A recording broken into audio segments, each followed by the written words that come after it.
அப்ப நமசிவாய என்று சொல்வதை விட சிவாய நம என்று சொல்வது ஒரு படி மேலான நிலை.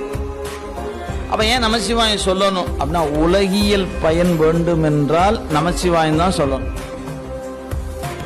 எனக்கு ஒரு வீடு வேணும், எனக்கு ஒரு காரு வேணும் அப்படின்னு எனக்கு உலகியல் பயனை நான் வேண்டி நின்றா என் மந்திரம் என்னவா இருக்கணும்? நமசிவாய நமசிவாய நமசிவாயன்னு நான் தொடர்ந்து சிந்திக்கணும். எனக்கு இந்த உலகம்லாம் வேண்டாம் அப்படின்னா இதிலிருந்து வெளியே போகணும்னு எனக்கு ஒரு ஆசை. எது? இந்த செல்வம் இருக்குது, அது அழுந்தாம இருக்கணும். பதவி இருக்குது, அது அழுந்தாம இருக்கணும். எப்படியோ இருக்கிற சூழல்ல எது எப்படி இருந்தாலும் நம்ம அறிவு பாதிக்காம இருக்கணும். என்ன பண்ணலாம்? சிவாய நம சிவாய நம சிந்திச்சிங்கன்னா அது அழுந்தாம காப்பாத்து. அழுந்தாம காப்பாத்தினா பத்தாதியா, அதை விட்டு விலகணுமே அப்படின்னா அதுக்கு அடுத்த மந்திரம் அதை விலக்கி தரும்.